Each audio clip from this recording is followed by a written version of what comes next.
दूसरी जानब फाद चौधरी इस्लामाबाद से हमारे नुमाइंदे मौजूद हैं। फाद, ये बताइएगा, अब जो इलेक्शन कमीशन का किरदार है वो बड़ा अहम हो गया है, क्या कुछ पेशरफ देख रहे हैं?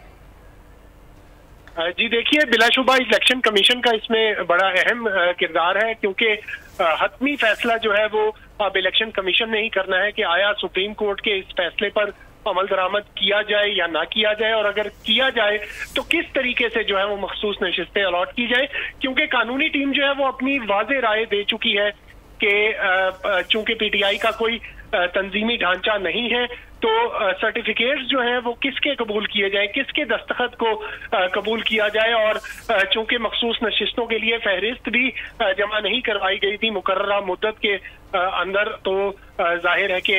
कानूनी तौर पर जो है वो किस तरह से हम मखसूस नशिस्तें जो है वो पीटीआई को अलॉट कर सकते हैं, और जो आज़ाद 41 अरकान है उनको किस तरह से पीटीआई का करार दिया जा सकता है। ये बड़ा अहम सवाल है जो गुज़िश्ता एक हफ्ते से ज़ेरे गौर है। इलेक्शन कमीशन में 5वां इजलास आज हो रहा है इसी मामले पर चीफ इलेक्शन कमिश्नर की सदारत में, और कंफ्यूजन का शिकार है इलेक्शन कमीशन के अगर सुप्रीम कोर्ट के फैसले पर अमल दरामद किया जाता है तो जाहिर है पार्लियामेंट की बेतौकीरी का खतरा होगा, और अगर पार्लियामेंट की बात मान ली जाए, स्पीकर के खतूत पर अमल दरामद कर लिया जाए, तो जाहिर है तौहीन अदालत का खतरा होगा। क्योंकि 8 जजेस का जो फैसला आया, अब तफसीली फैसला आया है,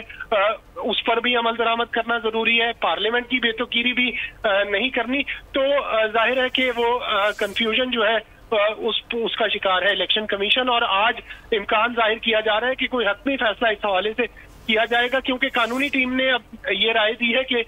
इलेक्शन कमीशन जो है वो अपने ऊपर बात लेने के बजाय दोबारा सुप्रीम कोर्ट से ही रुजू करे और एक मुतफर्रिक दरखास्त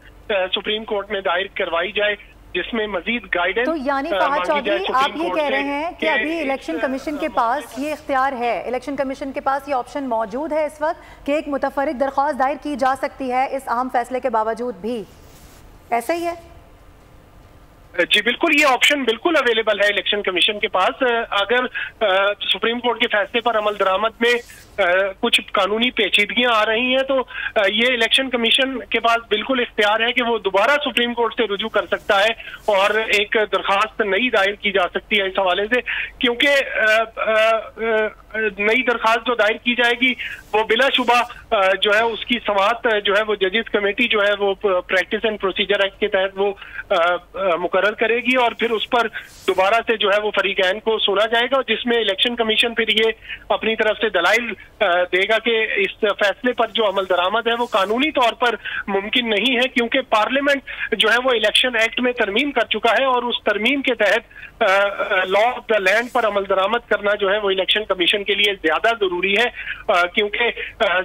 जो खतूत लिखे गए थे स्पीकर की जानिब से, स्पीकर कौमी असम्बली, स्पीकर पंजाब असम्बली, फिर सिंध असम्बली की जानिब से खतूत लिखे गए थे, उसमें भी यही कहा गया था कि इलेक्शन कमीशन पार्लियामेंट की बालादस्ती को अपहोल्ड करे। क्योंकि सुप्रीम कोर्ट का फैसला जो है वो तब्दील हो गया था इलेक्शन एक्ट में तरमीम से, और उस तरमीम में ये कहा गया था कि मुकर्ररा मुद्दत खत्म होने के बाद कोई भी आजाद रुकन जो है वो अपनी पार्टी तब्दील नहीं कर सकता, और मखसूस नशिस्तें भी जो है वो इसी अमेंडेड इलेक्शन एक्ट। सब्सक्राइब करें और बेल दबाएं ताकि कोई खबर रह न जाए।